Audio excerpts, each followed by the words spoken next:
Boom. Lone Chemist Podcast. It's your boy, the Lone Chemist. Episode 40.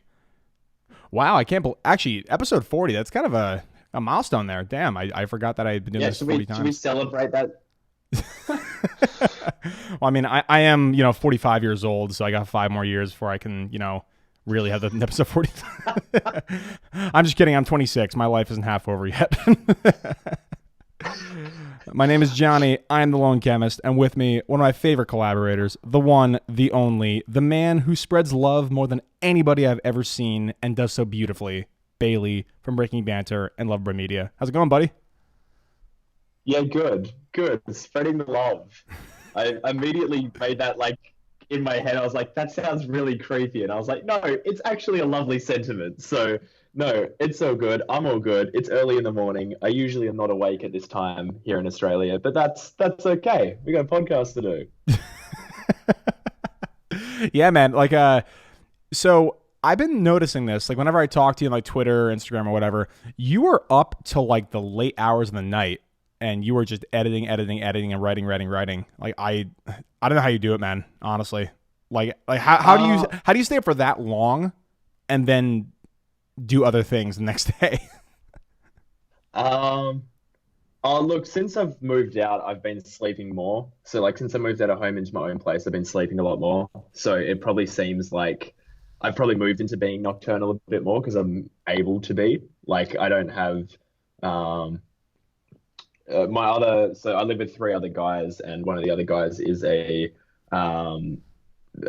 musician, and he's up all hours as well. So it's just we're just used to it being that way. I don't know, you just get used to it after a while. Because I've spent so much time shooting films when I was in high school and university, you just get used to not sleeping. So right now I feel like I should go back to bed after doing this, but I won't. You just get used to powering through. You're like, I'm up. Sleeping is a waste of time. You've got stuff to do. I guess that's kind of the process. If I could just plug in and recharge myself, I would, but it's the cost of the hustle. Yeah, I mean, I'm no stranger to the all-nighters because I think this year alone in the lab obviously I have a depressing PhD student life. I think I've pulled maybe, I want to say 8 or 9 all-nighters just doing lab work and shit. It's been a struggle, man. So I'm right there with you with the That's more all-nighter. powerful than me. No, that's more powerful than me because I've probably done 2 all-nighters this year max, and they were before the release of new videos, before the Lion King video, because it kept getting copyright claimed and stuff. I had to stay up all night. Yeah. I was like, guys, it'll be live at this time, and then everything fucked up, and I was like, I'm gonna have to stay awake all night to make this happen. So yeah, that's usually how it happens. But I haven't done any overnight before. If we used to see a movie we were going to review, you get out of the screening at 9:30 at night, and the embargo would be lifting in 2 hours. So you'd try to hustle and it'd never come together, but you'd stay up all night to post a review. Now I don't care.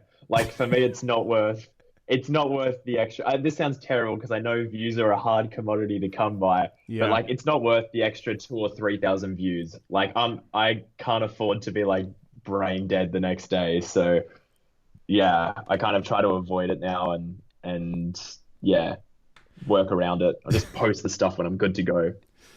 Yeah, there's such a weird dichotomy between loving and hating the all-nighter, because on one hand I agree with you, I despise it because the effect the next day, you just feel like you're The Walking Dead. But on the other hand, you rarely get 8 or 9 hours of no one screwing with you, and you can literally just do your work uninterrupted. I do kind of like that aspect of it, but then you got to overdose on caffeine, which, I mean, you're not a coffee drinker. I drink absurd amounts of coffee when I do all-nighters, so Yeah. yeah. There's an adrenaline aspect to it, that I still kind of get. I don't get it with the Breaking Banter videos anymore. Last night, editing this Midsommar review, and I got to 2 in the morning, and I was like, ugh, I have to be up early, and this sucks because I feel like no one's gonna watch it, and no one has. But with the Loverboy videos, I don't mind. Yeah, if I've got to charge through it.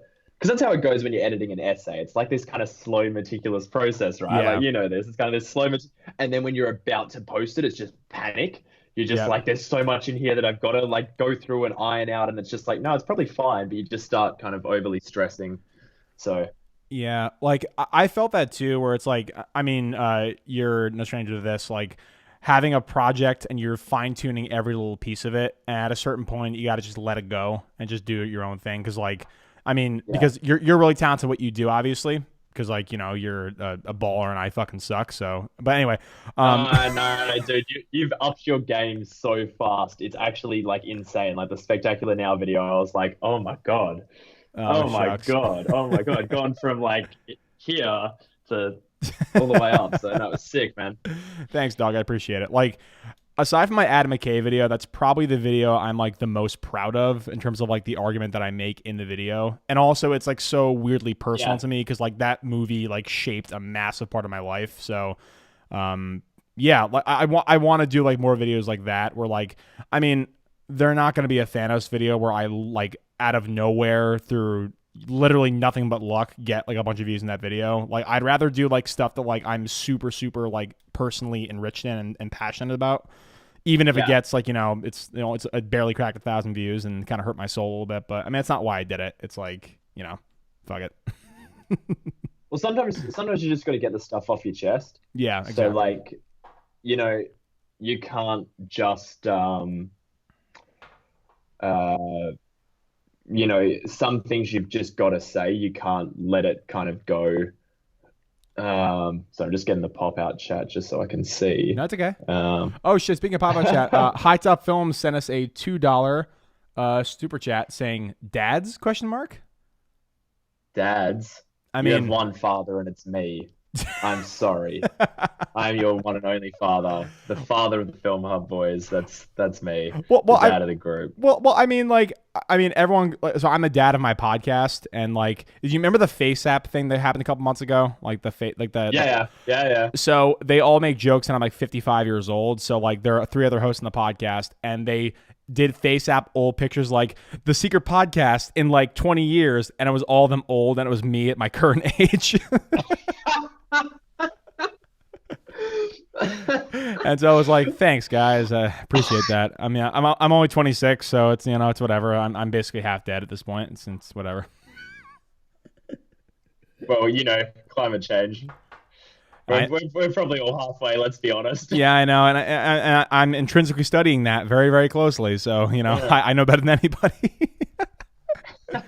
Wait, oh, hold on, Bailey. How old are you again? I forget how old you are. You're like 23. 23. Okay, so like 23. wait, I'm your dad. I'm 26, man. Like I got some gray in my beard, man. Dude, I'm going grey already. Hey, I think that's part of like the no sleeping side effect is I'm going grey really fast, but that's okay. Oh I yeah, rock it. I rock the silver fox look. oh yeah, salt and pepper, baby. Um, That's but just to offer you a little praise, man. Your Lion King video like almost made me tear up. Like it was like literally it came out at the perfect time because I was so disenchanted by the live action or the action version, so to speak. It was fantastic, man. You really did a great job with that. thank you, man. That was kind of the idea was like try to time it with the remake because I figured people would be feeling, obviously it's a thing in general with YouTube videos. You want to try to get them out at the most relevant point, but I was like, I feel like a lot of people will be in the same boat as me where they're like, why did this happen when what we had was right? We Yeah, had the correct version. And I don't want to make it out as if remakes can have value. We've seen tons of remakes that have, but that one, not particularly. yeah, So yeah, and like with the big kind of thing, because I got a lot of feedback from people saying that, oh, the video made me cry. I really connected with it, but like I didn't know as I was writing it that it was going to go there.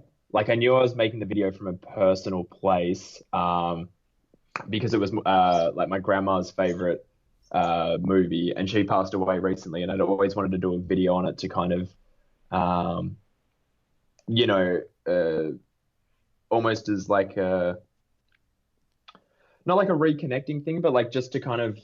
I've had a lot of feelings about that movie, and I kind of wanted to capture a lot of the stuff that I think she saw in it, and so I was like, I wanted to make this, and as I was going on and through it, I kind of, basically like I'm cool to kind of say this here, but like the ending bit about kind of you know, you go on without your parents and, the cycle keeps moving and stuff is actually, I took it from something I said like at a funeral, Yeah. and I kind of just developed that out and turned it into, and I was like, yeah, I think this might be something. But I'd actually recorded all of the video until it got to that black and white part. And then I was like, I got nowhere to go with this. And then I kind of went there with it. And I'm glad people connected with it. And I'm glad that people watched it because, as we were saying before, it's so hard to get people to watch videos. Well, I was yeah. going to say particular ones, but yeah, just any video these days, it's hard to get. Yeah. Well, yeah, man. I mean, like, it was clearly obvious that like you had a really personal connection with the movie, but like, a lot of like the personal video essays sometimes lack that like relatability, even though it's so innately personal to whoever's the essayist. But you were able to kind of Yeah. you were kind of able to impart your own personal experience onto the video, but also make it insanely relatable for pretty much anybody that loves The Lion King, which I really appreciated because I mean that's my favorite Disney animated movie. So that's from Hercules because I'm Greek. But yeah, man. Like, yeah, No, thanks, yeah. man. It was really good, man. Well, Honestly. same thing with your spec now video. Like that's the hardest thing to do because, and it's what I'm struggling with the video that I'm working on now, which I can't disclose yet. But the video I'm working on now is the same thing with like it's an incredibly personal video. How do I um keep this? It's even more personal than the Lion King one, but it's like how do I keep this relatable for everyone while telling my story about my experience with with a movie. Yeah. And so yeah, you did that really well with the spec now video being like, this means a lot to me, here's how I see it. And it's a case of just, I think for essayists doing that, it's just a case of balancing the me versus you thing, Mm-hmm. and knowing when it's okay to say that you will feel this and that way anyone watching is feeling involved in it. But it's a tricky thing, especially when you're talking about movies that are more divisive, because you want to say like, I got this from it, you got this from it, but then people are like, I didn't, fuck you, and that's the response. So that's what you're dealing with. But no, it is a really, really tricky thing. But I think what's been interesting the last couple of months, and I don't know if you've seen this as well, but I think there's been a bigger push towards video essay content, which is becoming it's this genre, I guess, that's broadening repeatedly. But there's been a bigger push for essay content to almost be creative focused. Mm-hmm. I feel like a lot of people can blow up off videos that are a lot more impersonal and a lot more kind of every frame of painting. But I think people really appreciate it's something that like I've learned primarily from guys like Alex from High Top and Mikey from Movies with Mikey and Patrick Willems and those guys, is to really kind of connect with your audience as much as possible. So they're not waiting for you to cover a new topic, a particular topic. They're waiting for you Your to do commentary. what's next. Yeah. And so that's what I've been trying to cultivate. So the fact that, the next couple of videos I'm doing are ones that have been in demand for ages. They're big topics. They're, weird topics. But it's like, I want to do smaller stuff as well.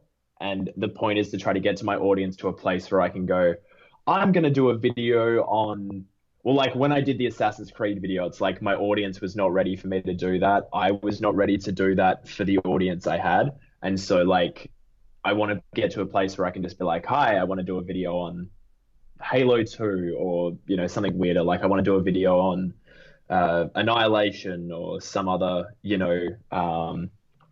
unknown kind of film. And people will watch it just because they want to watch what I have to say about it. Or Yeah.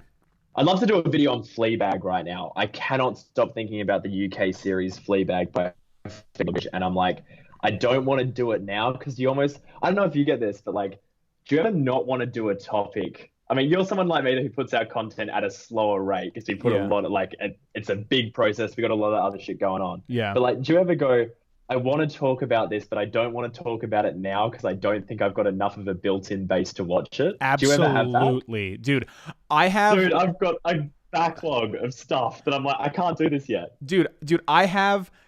Let me pull up my list actually right here. It's right on my desktop. It's called Unfinished Video Essays. I Actually, think, yeah, I'm gonna bring up my list as yeah, well. I'm gonna. I think I have 13 to 14 ideas or videos or premises or theses that I have not like finished yet because like either I'm not in a place where I want to offer my most insightful commentary, or I know for a fact that if I put this out, 6 people will appreciate it and everyone else will be like, "Why are you making a video about a movie about You'll next say night?" something? What's that? Yeah, just saying like everyone's like, yo, did you post anything this week? What is there a new video out? I don't even yeah. Oh yeah. Well, Just fuck it. just quiet tumbleweeds and shit. I know. Yeah. And it's depressing, especially when you really care about a topic. Yeah, well, that was impressive. When you really care about a topic and it's just like everyone else is like, that's what sucks. Yeah, like But for I example, guess I guess it. like there was a like a kind of a subsection of films that I think are like the early 2000s, like Garden State, for example, that are like quirky indie romances that actually touch on very, very human premises. And they kind of like, they move past the echelon of like just regular romantic or coming of age movies. Like, I think the spectacular now of all of like the modern movies that I've seen kind of fits into that genre pretty nicely. But I mean, Yeah. I'm gonna do a video on it, like you said, when I get a decent enough audience where like they actually give a fuck about what I have to say. You're Like, baiting me, so you're. dog. Okay, this is what pisses me off. Okay, so like that Thanos video blew up out of nowhere. I went to bed and it was at like it was sitting at like literally like 6,000 views since I posted it in 2018. And then I woke up and it was at 60K. And then all the comments were either, "Hey, I never thought about this. Great video, man. Really great." Or it's, "Nice fucking voice crack, idiot." Like, ha ha ha, ha, douche. Like, and like, I'm cringing because I'm like, I'm really honored that people watch the video. But on the other hand, there are so many editing mistakes in that video that I cringe at when I watch that video back. I'm just like it could have been something that I spent more time on, or I was like better at. You're like, does it have to be this one? I'm like, oh, fuck.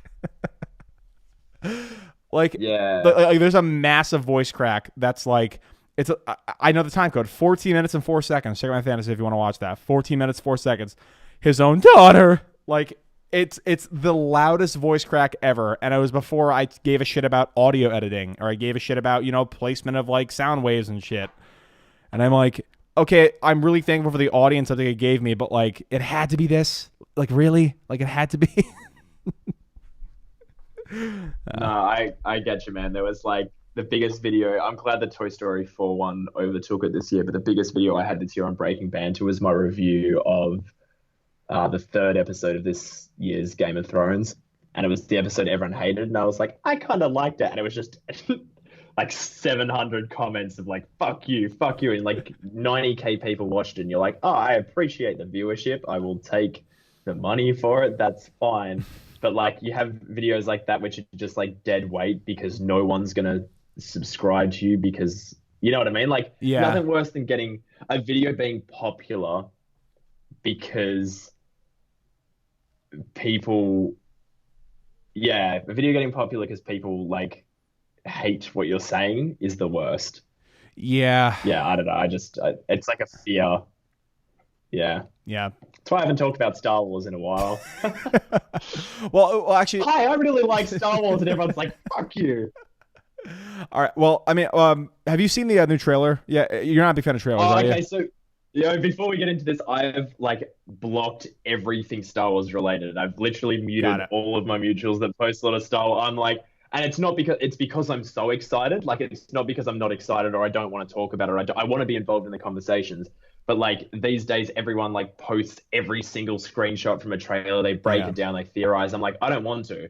I Yeah. was fucking on board from, like I'm gonna see it no matter what. I don't want to know anything. So I hate to like that's like shutting down the conversation potential there, but I don't really want to talk about it. I know it's probably going to be my favorite of the lot. It's J.J. Abrams again with Dan Mindell as cinematographer. That team. Where were you at on The Force Awakens at least? Like where were you? How do you feel about that? I like The Force Awakens. I think it treads familiar territory a little too familiarly. I think that, yeah, like, taking the star killer base and literally just to be a big ass version of the Death Star. I'm just like, Yeah. I'm like, I get why it's done. You want the smooth transition to like get new people interested in the franchise and like kind of like capture some nostalgia for the old stuff. But at the end of the day, like a lot of the beats of the plot kind of do fall in lockstep with a lot of things from A New Hope. So that's why my biggest problem with it. But I mean, in terms of like the intangibles, in terms of like the execution, the technicalities, I think it's a beautiful film. I think it's a lot of fun. It's I thought it was the best that they could possibly do with revitalizing a 30-year-old franchise and not having it be like, you know, the exact same film. It was very similar, but I think you said this in the last podcast. I don't think JJ has written a shitty script, even though he's like made a couple missteps in his career. And so, like, I think The Force Awakens is definitely checking that box where, like, he gives the characters motivation, which kind of gets thrown out the door in The Last Jedi, but that's another conversation. And then with that we will steer clear of.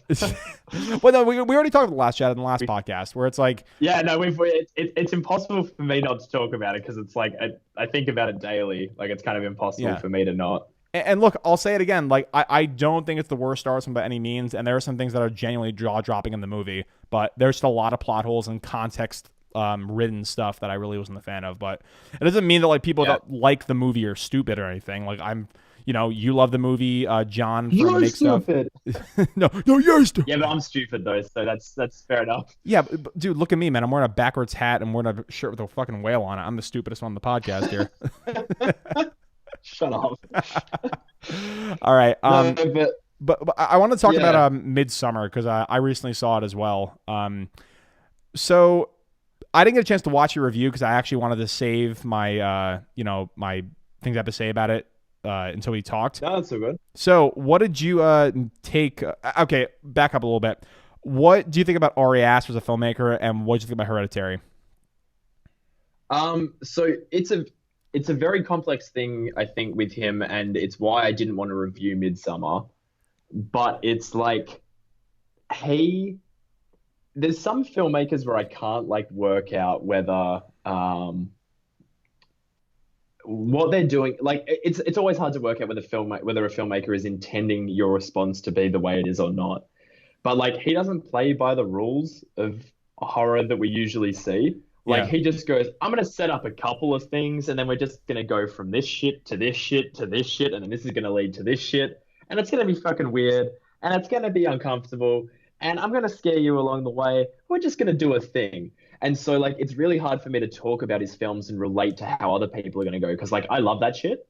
Mm-hmm. Like I love that he does it that way, but it's so hard to be like with Midsommar particularly, like, oh, I can break down what it's about at this, kind of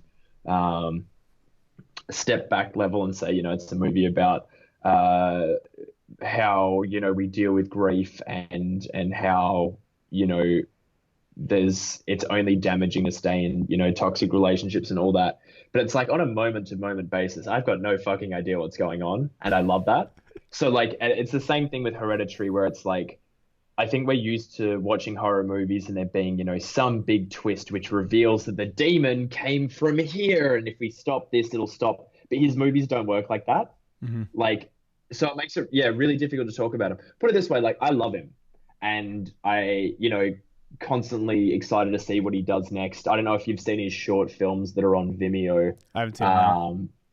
But they're incredible, man. I think, the one he did before Hereditary was like the funny thing about the Johnsons, or I don't know, just look it up on Vimeo. It's about 20 minutes. It's a really fascinating movie though.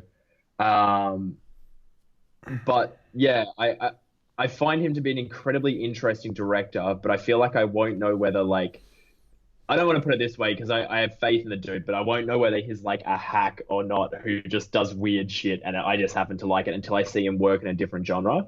Yeah. You know what I mean?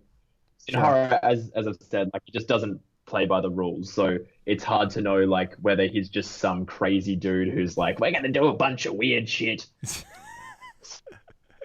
Some cold shit that I hope so it's hard to tell. Nice. You're a big fan of Hereditary, right? I loved Hereditary. So I'll give you my sentiment on Hereditary real quick. So Hereditary was one of the few horror films that enters into that category of not just the imagery sticks with you, but just the sentiment it gives off emotionally hits you in the stomach. Like, you know, for a couple of reasons. So number one, like spoilers for all of Ari Aster's movies, Midsommar and Hereditary. Spoilers. Um, like the whole basis of the movie, like, you know, being thematically about how we deal with family tragedy and how we deal with, like, you know, our past, you know, dictating who we have become and who we will become. I thought that was a brilliant commentary on that particular subject. And the fact that it was centered in a really bombastic and grotesque and horrifying movie like that was something that I haven't really seen since probably The Exorcist or Rosemary's Baby. Like those movies that, like, they capture a very profound emotional sentiment within the confines of that really genre-esque movie. So I thought it walked the line beautifully. And I mean, just emotionally, when Toni Collette loses her daughter and you see her sob as, like, the coffin's being lowered into the ground, like iconic. But like legitimately, like, that's a scene that it's like, fuck, like, I don't know if I ever want to fucking see that again, because like the emotion that gives off, like, I'm like, holy shit, it's such a horrific, like, cry as well. Like, actors very rarely get into the real ugly zone of crying. It's usually pretty crying, but that's like blood curdling, like soul destroying shit. Like I can hear that in my nightmares. Like legitimately that, like probably 45-second thing where, like, you see Charlie's head, you see you know, the parents, like, you know, slowly, like, zoom out with, like, the mom, like, you know, overcome with grief and, like, on the floor crying. Yeah. And then in the same staging, it zooms in while, like, you know, they're laying the daughter to rest, like, in the casket at the funeral.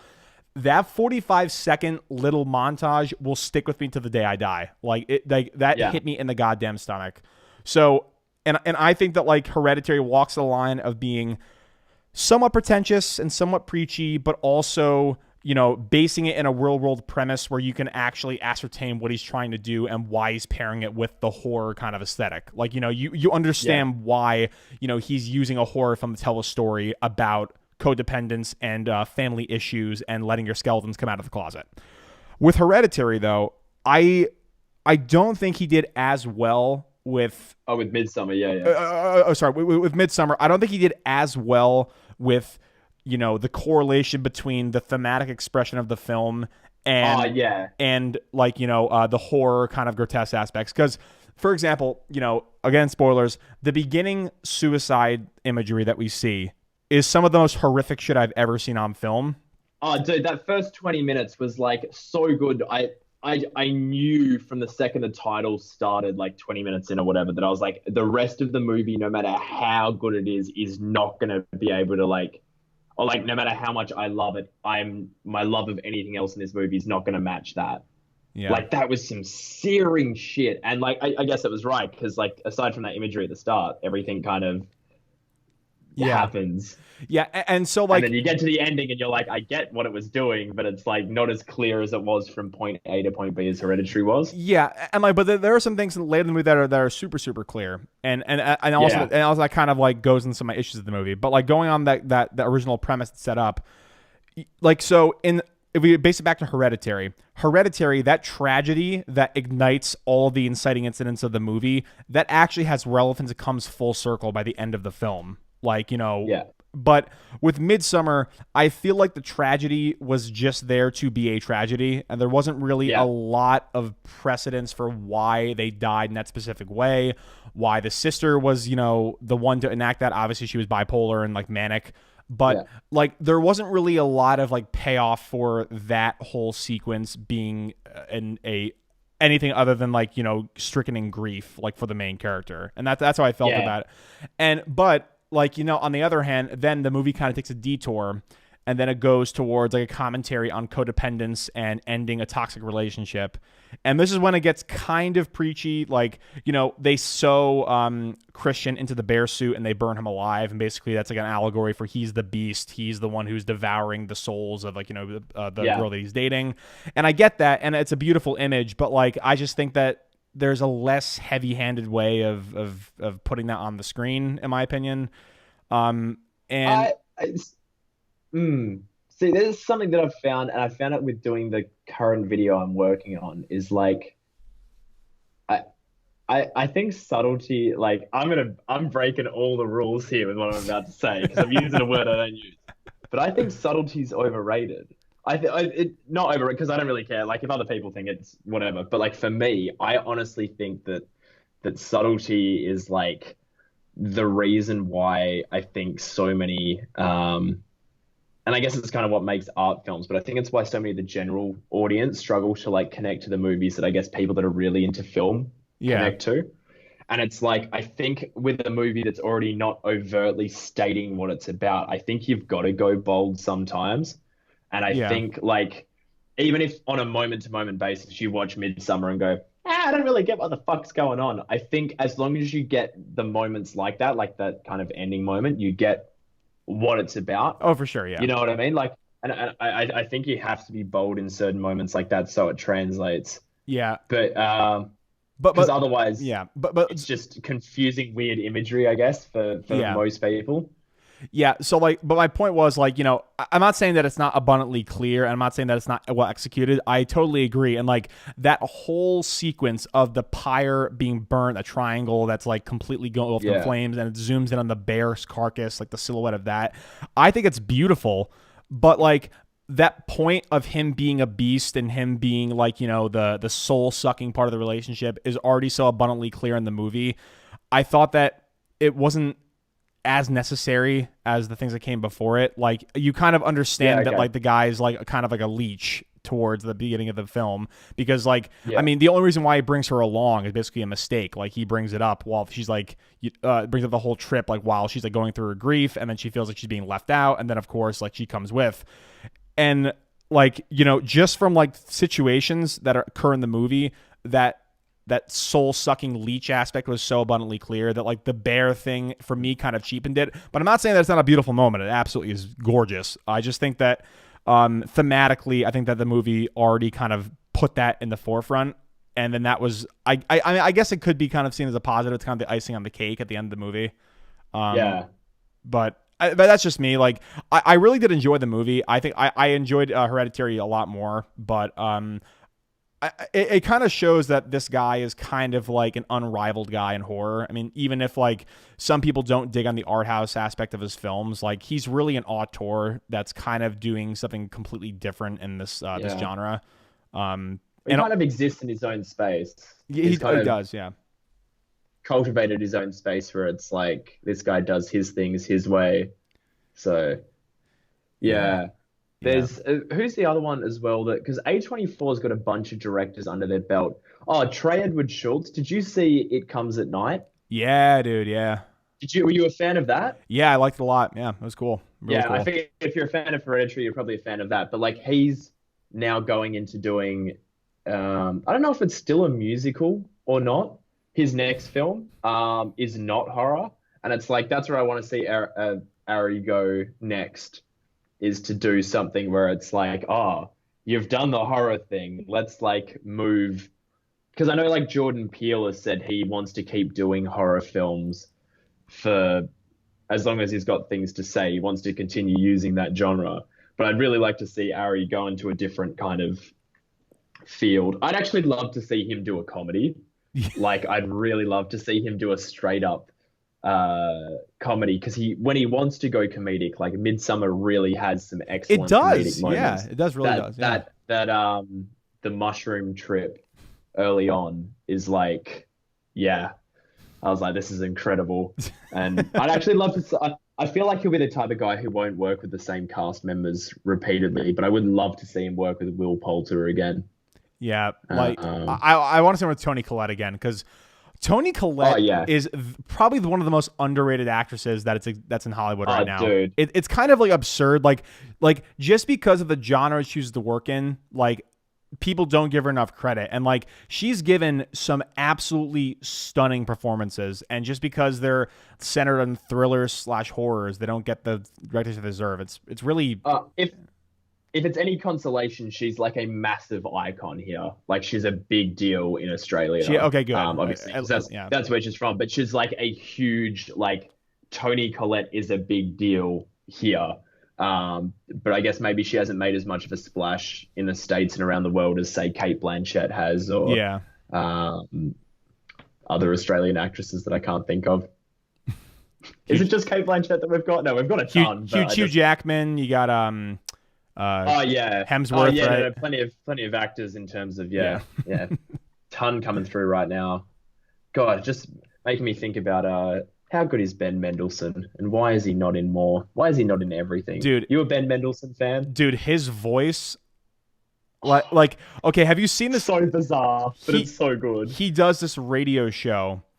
And like he recites "I Just Can't Wait to Be King" with like weird, eerie horror music in the background, and he makes that monologue from Simba sound like the scariest, most didactic, horrible thing you've ever heard. And it's just like, fuck.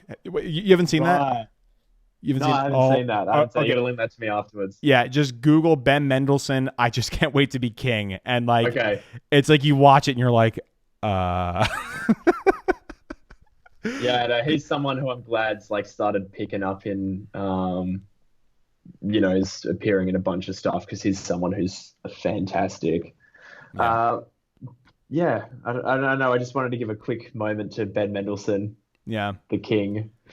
Actually, speaking of, he's in a movie called The King this year where he plays the King. So there Really? you go. There we go. Yeah, Yeah. It's meta. a film with Timothy Chalamet and a bunch of others, Robert Pattinson. A Netflix film coming out in October. I think it's the director of War Machine and The Rover, an Australian dude. Anyway, War Machine. trivia. What's what's a War Machine?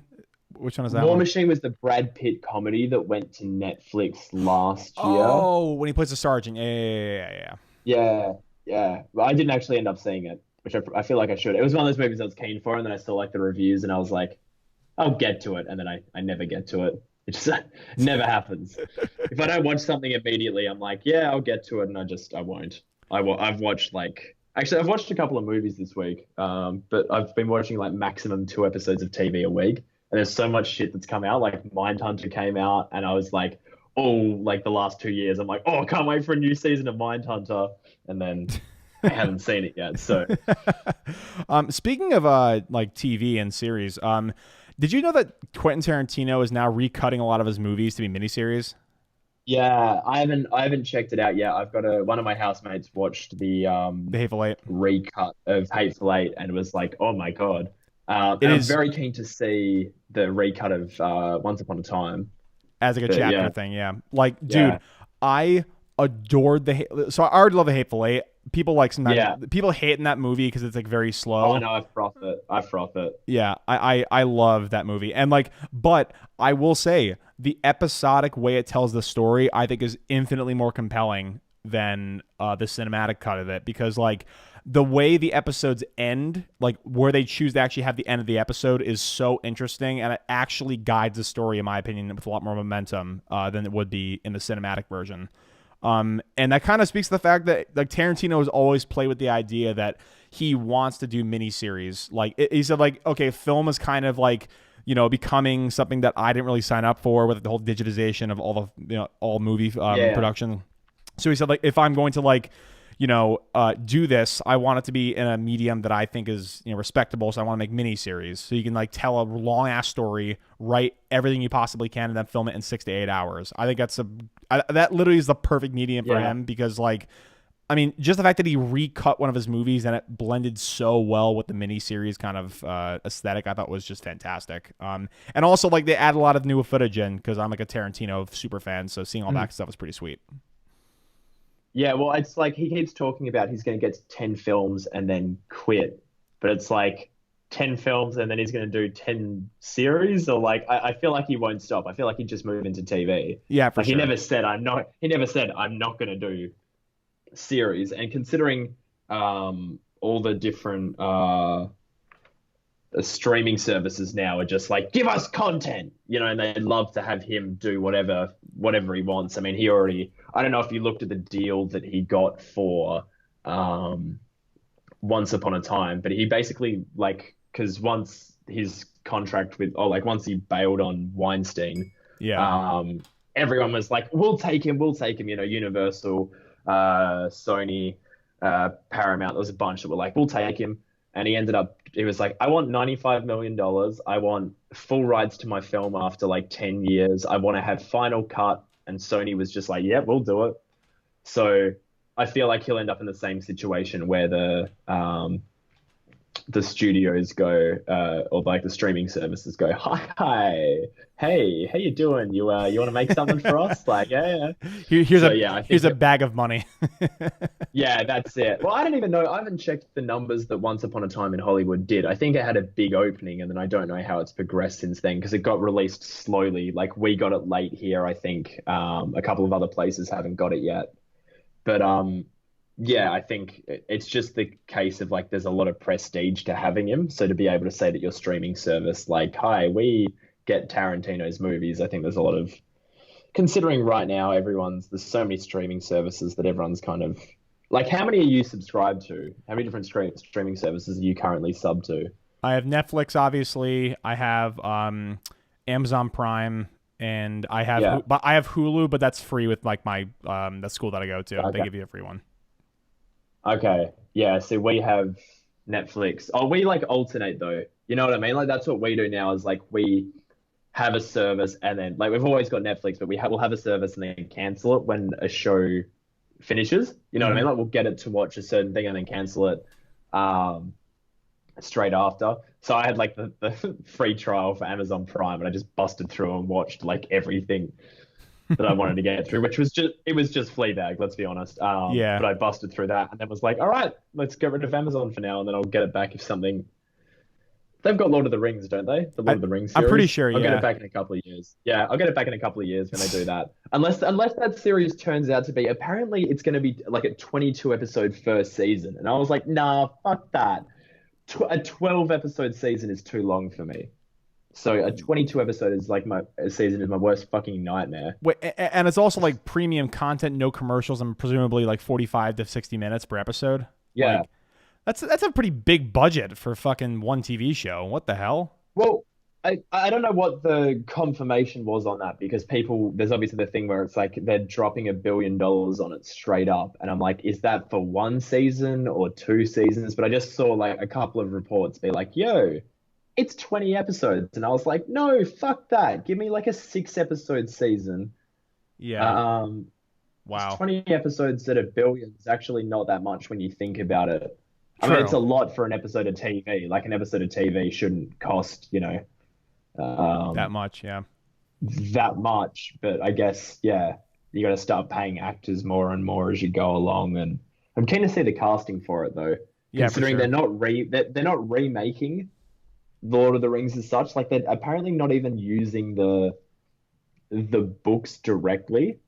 Like it's not they're like doing something else with it. It's like it's a different story, different characters or something. It's like an anthology just based in that universe. No, I don't. I think it's just like a side story. So it's not like about the Fellowship going and taking the ring to Mordor. I think it's something different. Okay.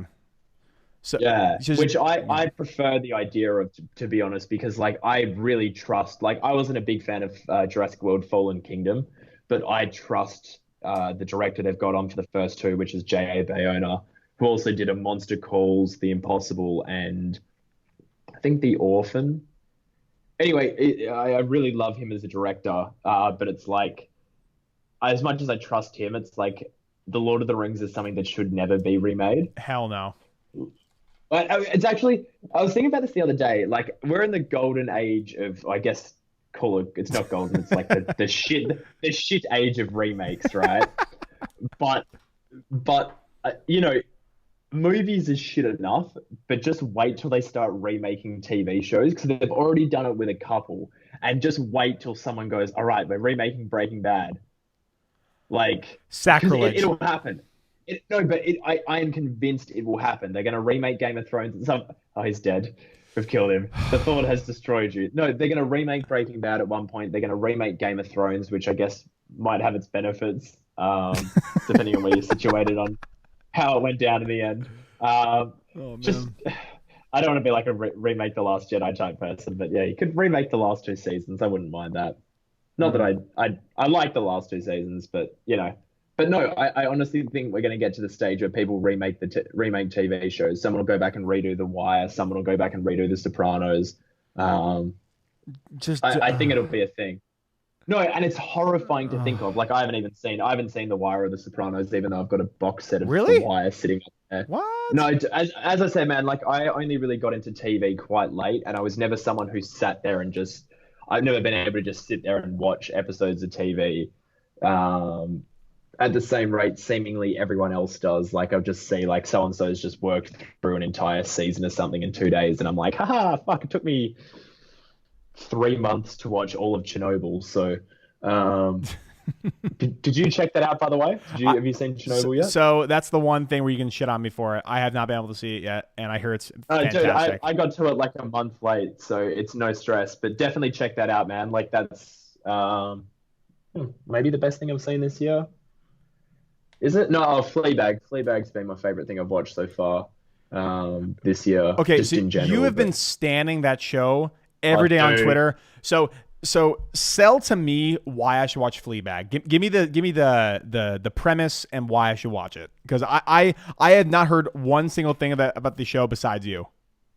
okay, no, so it's a UK series. If it does help, it is the best reviewed TV series of the year. But basically, it's about this character Fleabag, who is a basically a sex addict whose life is falling apart, and it's about her just almost. I kind of don't want to say too much about it because like you'll watch the first episode and you'll be like, oh yes, but it's her basically just trying to get through her day-to-day life as everything she touches turns to shit.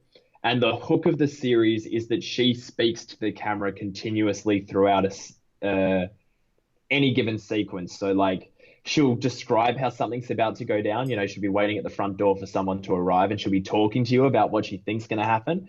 And then the scene starts happening, and it either goes like the way she expects it to, or the way, or you know, it's a really incredible. Like it's so intelligent. It is one of the smartest series I've ever seen. From the point that like, you know, when you get to later episodes, shit'll just get reincorporated, and you'll just be like, what the, where did that come from? Like what? Um, yeah, or I'd say just check out the first episode and you'll get what I mean. But it's like this weird connection to this character that like is living her life, but living it with you. Yeah. You know, someone will say something to her that's like, oh, that's fucking weird. And she'll just kind of like side eye the camera, like, okay. And then like just goes straight back into the conversation. Or it's just a weird thing of like, yeah, this character providing commentary on her life while it's happening. It was based on a stage show that was a huge success, and then BBC was like, we're going to turn it into a series. And now the series was a big hit. She's also, so Phoebe Waller-Bridge wrote the show and she stars in it, and she's also the lead writer on Killing Eve, which I'm sure you would have heard of.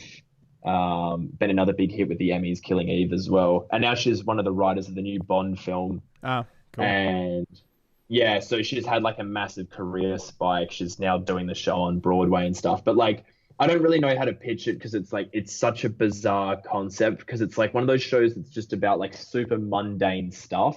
Yeah. But when you put it through the lens it's done through, with this character who just nothing fucking goes right for her ever. And she is pretty much like a shitty human being, but you just like, you're so attached to like how human she is.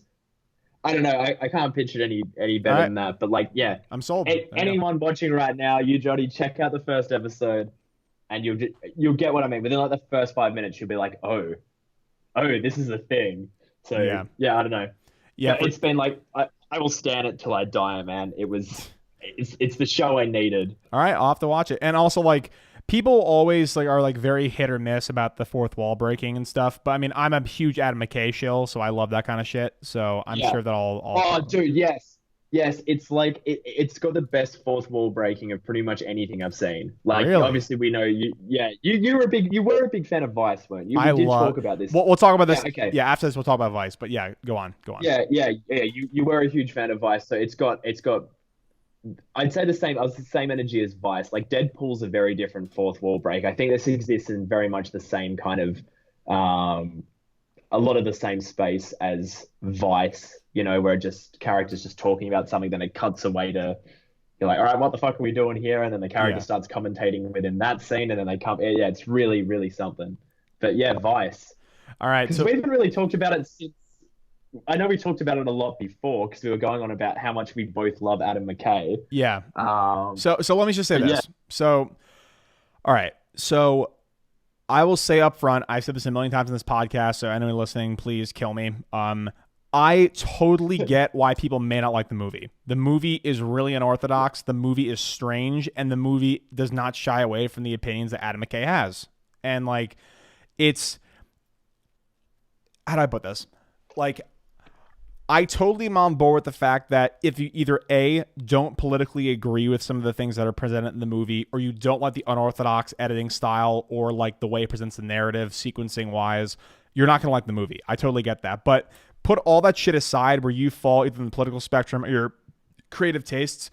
If you look at that movie from a third party perspective, you can't deny that like it is complete irreverent style and it is complete creative genius. Like there's just so much of that movie that dude, people can argue anything, but I'm with you. Like people can argue anything, and I'd be like, yeah, okay, that's fair enough, or it's interesting or whatever. But like, I'm with you. I think that that was one of my favorite movies of last year. It's yeah, fucking I loved it, and on like another level. yeah, and people like to like shit on the editing. We're like, no, the editing ruined the movie because like it takes me out of the scene. I'm like, that's not the point. Yes. It's to complement the No, scene. no, Like literally, the editing is to literally the only reason it's like that is because it wants to provide a direct metaphorical representation of what you're seeing on screen. Case in point, when Chaney gets to Washington and is talking to all of his surrogates about like their roles, then he uses fucking Stratego to instead of like a really drawn out, well, you're going to be over here, doing this, you're going to be doing that. No, it shows a board game, and that immediately shows you that Chaney's in control, Chaney's rolling the dice, and Chaney has all the cards to play with. Like, and like in a way, like this is the thing that we were talking about just before with Ari Aster. Like he's not necessarily subtle. He's quite bold about stuff, but I think it's because, and this is the same thing he did with The Big Short. He wants you to take it in. He doesn't want you to have a passive experience.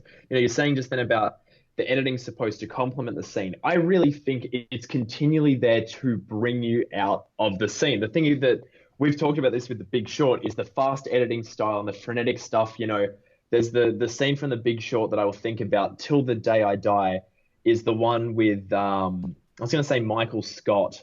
No, with Steve Carell when he's with the guy talking about the sushi restaurant, right? Yes, and it keeps cutting away to the guy with the knives and with the sashimi knives, like, yeah. to constantly like have that sound like in your ear so that you have to be alert to take the information in. And that's what Vice does. Vice takes characters, and this is what I love. Politicians very often are saying something and doing something else. And what he does is he bridges that gap by making sure that the things that they're not saying, the subtext is made literal so that the characters can't hide. The characters can't, like, it's this thing, that I was again saying before, like, it's no good to make a movie like that and your audience walk out of it and go, a very subtle piece of drama. Like, you need to fucking understand what he's getting at. Otherwise, the film doesn't have a point. Yeah. And so like, that's why, like, when you look at the scene with George Bush with like the fishing, that's one of my favorite edits of all time when it cuts to the and again, it's based in character. The character talked about a passion for fly fishing. Yeah. Multiple points, and it keeps having flashbacks to that. So let's use that in character analogy to build on that. Honestly, just incredible stuff.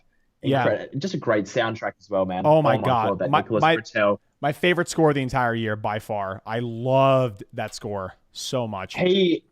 We had a bunch of composers that have popped up in the last couple of years that we've just been lucky to find, like including Justin Hurwitz, who has been Damien Chazelle's composer.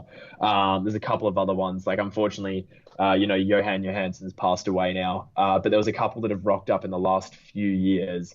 The composer of Chernobyl, I think, is going to be a big hit. I can't pronounce her name, but she's doing the soundtrack for Joker and a bunch of other movies. But there's been a bunch of composers that have popped up, and Nicholas Britell is one of them. Like, I'm so glad that we found him with Moonlight. Yeah. And then his just seems to have been everyone wants him now. I know Natalie Portman's husband's doing like a ballet film or something, and he's the composer of that. And I'm like, oh my God, that's gonna sound amazing. So Yeah, for sure. yeah, I love that shit. just And like, Vice. yeah, and just like to go on Vice a little more, like, so like I said, like, first of all, I agree with you that like you said, it is there to complement the character's performance because like there's so much left unsaid by politics, and Yeah, that's kind of the point about what McKay is doing.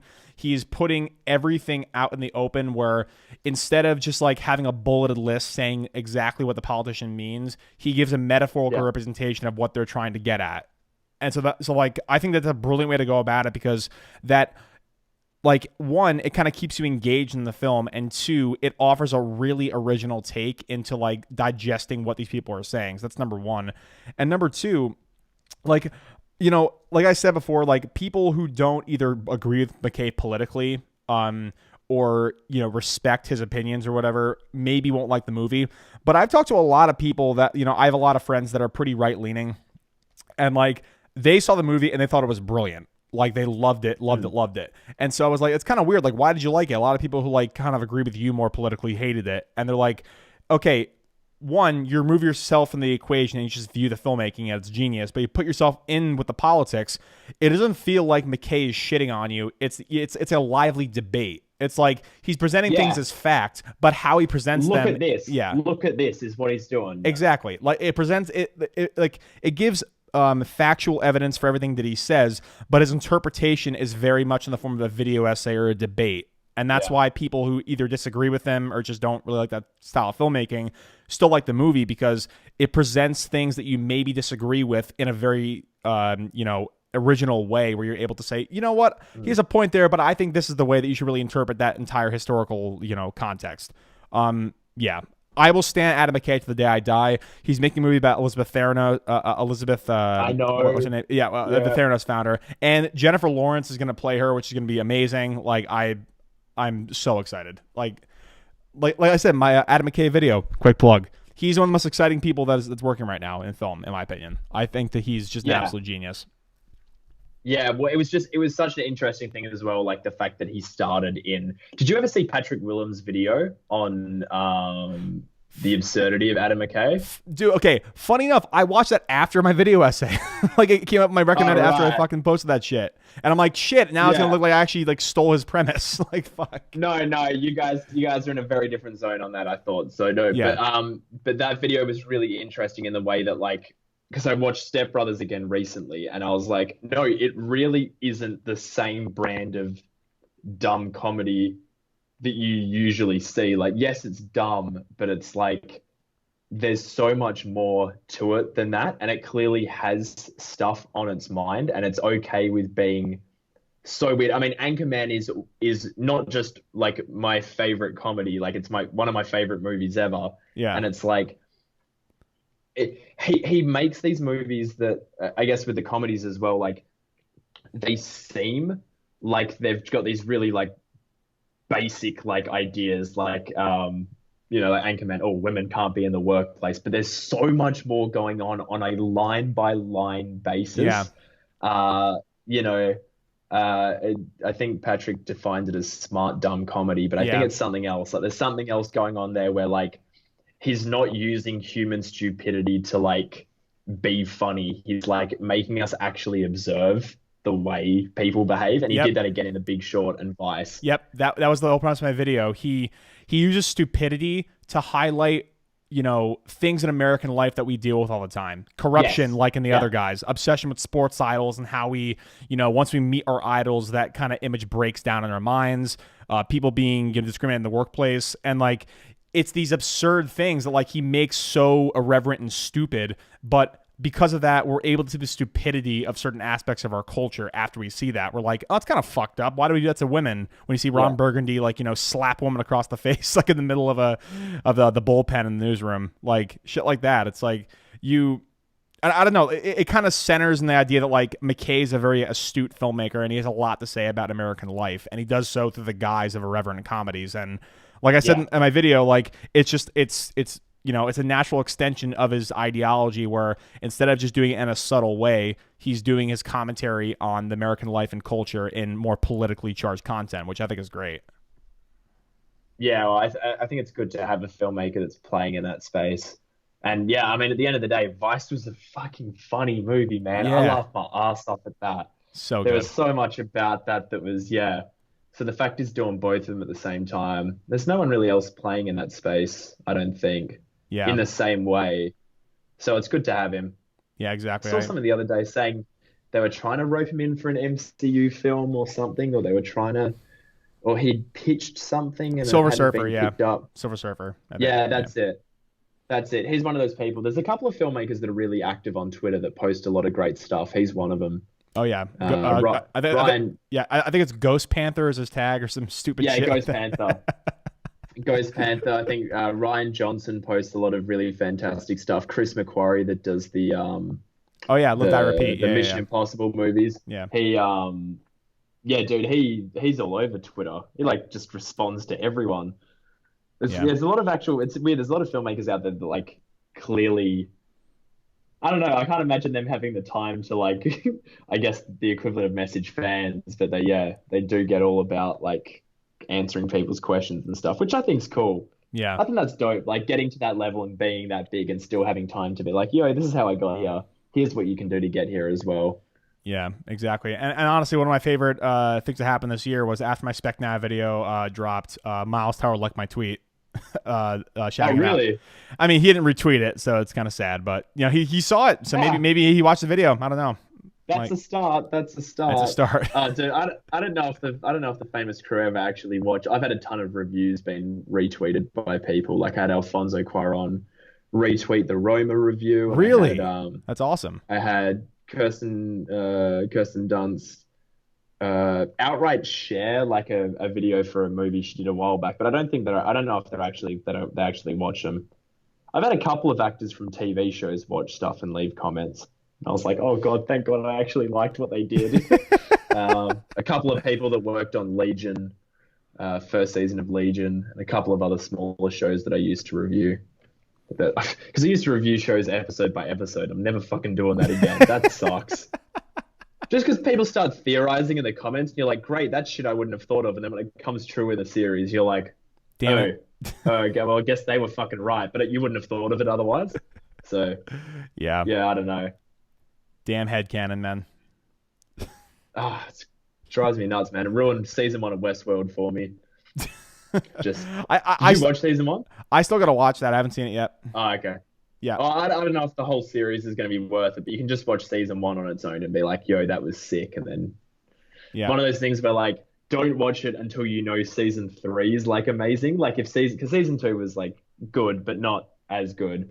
And I was like, oh fuck, I probably should have just left it at season 1. But I'm like, if season 3 is good, then get through 2 onto 3. Like that's where I'm at with Daredevil right now. Now that High Top's convinced me to watch it. I was like, season 3 is the great one. So I'm like, all right, I'll get through it to get to. Yeah. Oh well. I mean, I'll stand Daredevil till the day I die. I love that show. Like Daredevil is just. Oh, dude, I'm loving it, so I'm fine. Like I'm loving season 2 right now. I'm like 5 episodes in. Yeah, I'm loving it, so it's fine. So, dude, like, okay, before we sign off, number one is sacrilege. That show has not been given a renewed season on Disney Plus. That's just really shitty. Like they have the rights to it. I know, man. I know. It's just like, come on. Like, I feel bad for you guys because I've had so many shows over the years that I love get cancelled. Did you watch Hannibal? No, I didn't. I never saw it. Okay. No, that was one that was like the cancellation of that was crushing because it was just as they were about to get up to the Silence of the Lambs storyline. They're like just about to kick it off and they cancelled it. And I was like, fuck you. Yeah, Daredevil getting cancelled. Heinous. Yeah. Well, I mean, like you saw season 1, so like What did you think about that continuous shot fight scene in episode 2, like in the hallway? Oh, I think it's like spectacular. I think that show in general, I'm glad I'm watching it again now because I watched season one like over the course of a day while I was sick. Like just we started this episode by me saying I never binge TV, but I was sick for a day, so I was like, fuck it, I'm just gonna watch season one of Daredevil. Um, and while I think like a lot of the shit a lot of it felt kind of drawn out, and I wasn't totally wrapped with all of it. The look of that show and the way it handles its fight choreography and the way it handles the human drama is so much more, like closer to what appeals to me than what the MCU is doing 95% of the time. Oh yeah. Like, I'm actually a pretty big fan of the MCU. I love Endgame to a degree that's Yeah. borderline irrational. Yeah. But in terms of like what Daredevil was doing, I'm like, this is fucking real. Oh Like, yeah. this really is focused on the drama. It's not like we got to have this plot and we'll get whatever drama we can in there. It's like actually. So I like season one. I think I'm liking season two more so far. I just got up to the Elektra stuff, which is where people usually say it gets a bit messy. But fuck it, I'm down. I have like a sunk cost thing with TV shows. Once I get into like a certain level with it, Yeah. a certain depth, I'm like, it's all fucking good. I don't care. Like you just you're committed to the characters, so you just Yeah. want to see what they go through. You don't want to start breaking down each episode and go, oh, I don't really know if this story thing works. Like, I don't really go like that. I'm just like, fuck it. The characters are real people after about 10 episodes for me. By the time you hit a 10 episode mark, I'm like, they're fucking real people. I can't critique the way they live in their life.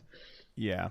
No, That's kind of how I feel. I totally agree because like I mean like when you're like on the outside looking in on a series like and like you said maybe like 3 or 4 episodes you're like, oh, this kind of sucks, whatever, but once you get the bug and you watch that shit, I mean I rationalize and I will stand the fact that Lost is one of my favorite shows of all time. Like Oh, I still got to cop it, man. It's a Lindelof show, so I've got I, to cop it. I would I'd advise against it.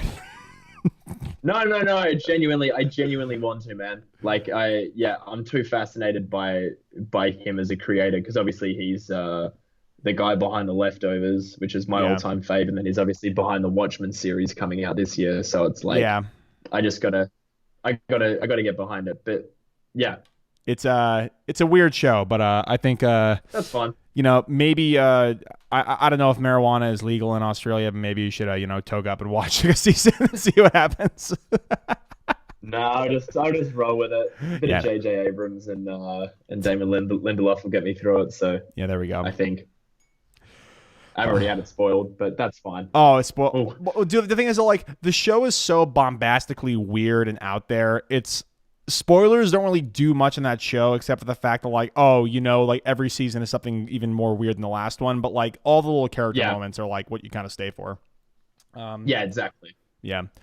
All right, man. I don't want to keep it too long. No, that's so good. You're eating cereal before you're in the podcast, so I just wanted to, have you on Yeah. here again, and I'm glad we did this again, man. We'll do it again soon. No, that's so good, man. We can't leave it that long next time. I know I'm a pain. Like, I can't even fucking organize my own podcast half the time. So I keep trying to get the guys. I'm like, hey, do you want to do it today? And they're like, we'll do it at this time. And I'm like, well, I'm meant to be asleep at that point. So no, it's all good. We got to do this again though, man. Yeah, for sure, man. Yeah, I gotta make my way through all the Film Hub people. I got Houston on a couple weeks ago, and now I gotta Yeah, I saw you've had Alex on a couple of times. So yeah. Mauricio, John. I don't think I'm missing. I think Robbie's the only one that I'm missing out of you guys. Oh, dude, Robbie, we can't even get Robbie for our own one, so that's so good. He's out actually making films now. He's actually living the dream. living the thing. So yeah, we're living the struggle, I guess. It's not quite the dream for a while. You're gonna be 40 before being a filmmaker has any kind of dream-like aspect to it. You just live in the struggle. All right, man. Well, tell people that are gonna watch this in the future where they can find you: Patreon, YouTube, Twitter, all that. Sorry, I'm not gonna pitch the Patreon, but obviously, so yeah, I'm Bailey from Breaking Banter and Loverboy Media, and you can follow me on Twitter at Loverboy Media, and I have a huge new video featuring a couple of big YouTubers who are involved in the topic coming out in about, I'm gonna say 4 weeks. I think I can get it done in 4 weeks. So keep your eyes peeled for that on Loverboy. That's all I got to plug. All right. Well, this has been Bailey from Loverboy Media, and thanks a lot for coming on, buddy. Appreciate it. Thanks, guys. Peace.